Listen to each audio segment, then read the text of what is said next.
संपत्ति को संभोग करते हुए देखते हैं। बाल हृदय है, बुराई मन में प्रवेश कर गई। बुराई हमेशा नेत्रों से प्रवेश करती है, हमेशा याद रखना। नजर बिगड़ी, कहते ना आपकी नजर खराब है, सामने वाला खराब नहीं, आपकी नजर खराब है, आपकी नजर में गलती है, इसीलिए बात कही जाती है आपकी नजर अच्छी नहीं है। तो कहा जाता है कि अगर नजर बिगड़ी मन बिगड़ा, फिर मन में ख्याल आते हैं। तो नजर बिगड़ी मन बिगड़ा, मन बिगड़ा चरित्र बिगड़ा। मन में इच्छाएं आएंगी तो इच्छा को पूरे करने आप जाएंगे ही जाएंगे। तो नजर बिगड़ी मन बिगड़ा, मन बिगड़ा चरित्र बिगड़ा, और चरित्र बिगड़ा तो जीवन बिगड़ गया। चरित्र अगर बिगड़ गया तो फिर जीवन सही रास्ते पर नहीं चल सकता। फिर हम हर रास्ते में कोई ना कोई गलत कार्य करेंगे, चाहे वो काम का रास्ता हो, परिवार का रास्ता हो, रिश्ते निभाने का रास्ता हो, हर चीज में हम कोई ना कोई गलत रास्ता ही अपनाएंगे अगर चरित्र अच्छा नहीं है। तो बुराई मन में प्रवेश कर गई। अब एक बुराई अगर आ जाए, एक अवगुण आ जाए, तो अपने भाई बंधुओं को बुला ही लेते हैं। अब एक बुराई आई, जिसने वो दृश्य देखा, वो दृश्य अब उसके लिए वो नशा करने लगे, मदिरा पान। लेकिन ये सब करने के लिए पैसे चाहिए, पैसे पिता से नहीं मांग सकते, तो वो चोरी करने लगे। कुछ समय बाद पिता की मृत्यु हो गई। अब पूरी आजादी, अब किसी से कोई डर नहीं, चोरियां डकैतियां बन रही है, बड़ा सा महल खड़ा किया, कितनी रानियां हैं, पत्नियां हैं, सब साथ रहते हैं।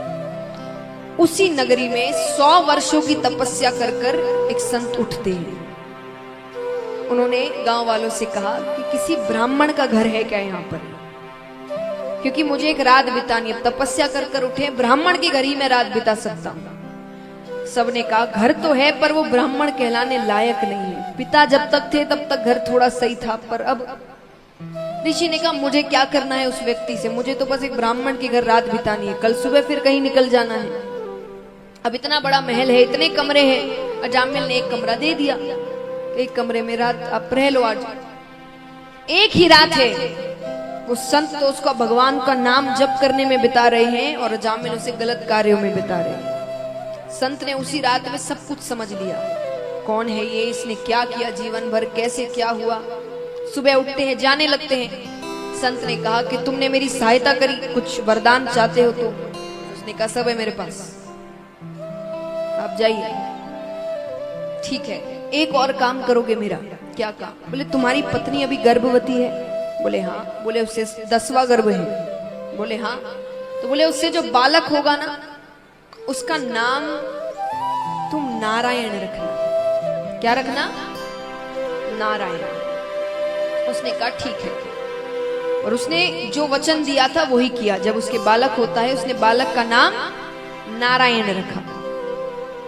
अब देखिए, ऐसा नहीं है कि वो भगवान से नफरत करता था, भले ही पूजा नहीं करता था, पर नफरत नहीं, तो उसे नारायण नाम रखने में कोई झिझक नहीं हो रही थी, उसने रख दिया नाम। अब क्योंकि घर का सबसे छोटा बालक है, उसमें प्रेम बहुत ज्यादा है, तो अब अजामिल के मुख में हर वक्त एक ही नाम, नारायण। इधर आना, नारायण कहाँ गया? नारायण को भोजन कराना, नारायण को उठाना, नारायण को घुमाना, नारायण के लिए कपड़े लाना, नारायण नारायण नारायण, दिन भर नारायण। उसके मुख में एक ही नाम रहता दिन भर। समय बीतता है, अंत समय आता है, अंत समय यमराज आते हैं, खींच कर लाने लगते हैं यम के दूत। अब उनको देखकर वो डर गया, और डर के मारे उसने क्या चिल्लाया? नारायण मुझे बचाओ, नारायण मुझे बचाओ। और नारायण नाम सुनते ही भगवान उठते हैं। भगवान ने अपने पार्षदों को भेजा कि जाओ देखो, उसकी सहायता करो, कौन चिल्ला रहा है, मेरी आवाज कर रहा है। भगवान के पार्षद जाते हैं। अब यम के दूत भगवान के पार्षदों को देखकर भाग गए। यमराज भगवान के पास आकर कहते हैं कि अगर आपके किसी भक्त का अंत समय हो, मैं नहीं जाता, लेकिन इतने पापी के लिए आपके पार्षद आए। भगवान कहते हैं पापी हो कि पुण्य करने वाला हो, तुम्हें अच्छे से पता है अंत समय में अगर वो मेरा नाम ले ले तो वो नरक लोक नहीं जाता। बोलिए भक्त भगवान की। अरे यमराज ने कहा प्रभु वो आपका नाम नहीं ले रहा था, वो अपने पुत्र नारायण का नाम ले रहा था। भगवान कहते पुत्र समझकर, पिता समझकर, मित्र समझकर, शत्रु समझकर, वो नाम तो मेरा ही ले रहा था। इसीलिए हमारे बड़े बुजुर्ग हमारे नाम भगवान के नामों पर रखते थे,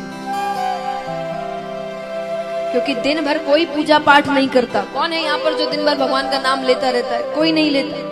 सुबह पूजा किए, शाम को पूजा किए, दिन में कार्य में लगे हैं। पर बच्चों के नाम हम दिन भर लेते रहते हैं। कभी बुला रहे हैं, कभी कोई बात कर रहे हैं, तो बार बार मुख से भगवान का नाम निकलता है। इसीलिए कहा जाता है कि घर के बच्चों के नाम भगवान के नामों पर। और ठाकुर जी के तो इतने सुंदर सुंदर नाम हैं, कोई बोल ही नहीं सकता उनके नामों को देख करके भाई ये पुराने हैं या वैसे। इतने नाम हैं उनके, जो नाम चाहो वो नाम रख सकते हैं। और देखिए ये सब क्या है? ये सब भगवान के तरीके हैं भक्त को अपने पास बुलाने के लिए।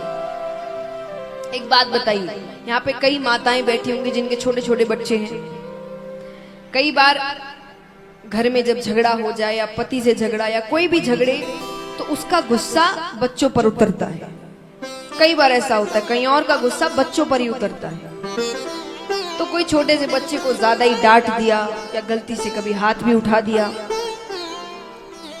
अब क्योंकि वो छोटा है, समझदार तो समझ जाएगा कि भाई गुस्से में थे इसलिए, पर जो नादान है वो फिर आपसे डर जाता है, आपके पास नहीं आना चाहता।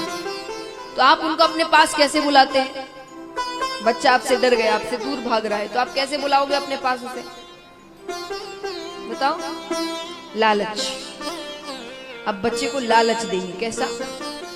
चॉकलेट दो, आइसक्रीम खिलाऊं, बाहर घुमाने लेकर जाऊं, अब नहीं डांटेंगे, मेरे पास आ तो सही।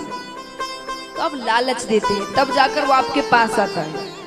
तो ये सब भगवान के लालच है।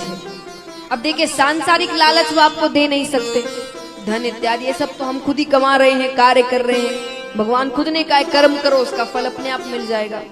पर हमारे हाथों में जो चीजें नहीं है, भगवान उसका लालच देते हैं। भगवान कहते पाप खत्म कर दूंगा, नरक लोक नहीं जाने मिलेगा, कल्याण हो जाएगा, मुक्ति मिल जाए। अरे मेरे पास आ तो शरीर। भगवान आपको अपने पास बुलाते हैं। तो भगवान को अपना बनकर पुकारना है।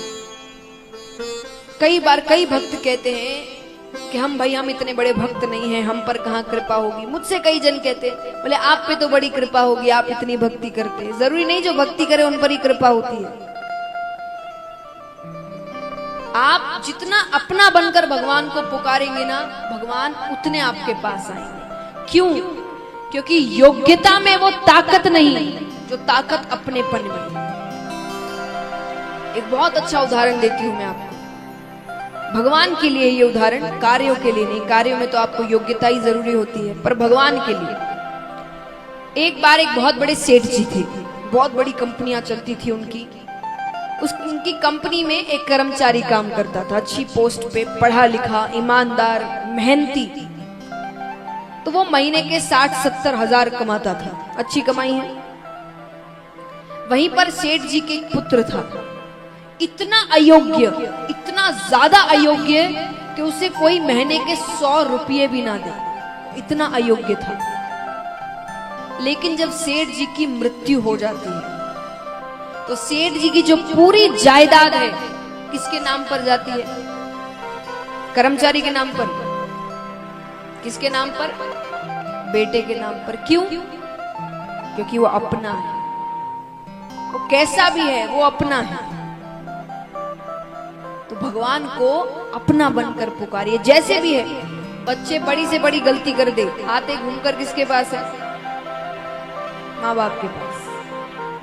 उनकी वो डांट भी सह लेंगे, पर आते उन्हीं के पास है कि भाई हो गई गलती, अब इसे बाहर कर दो।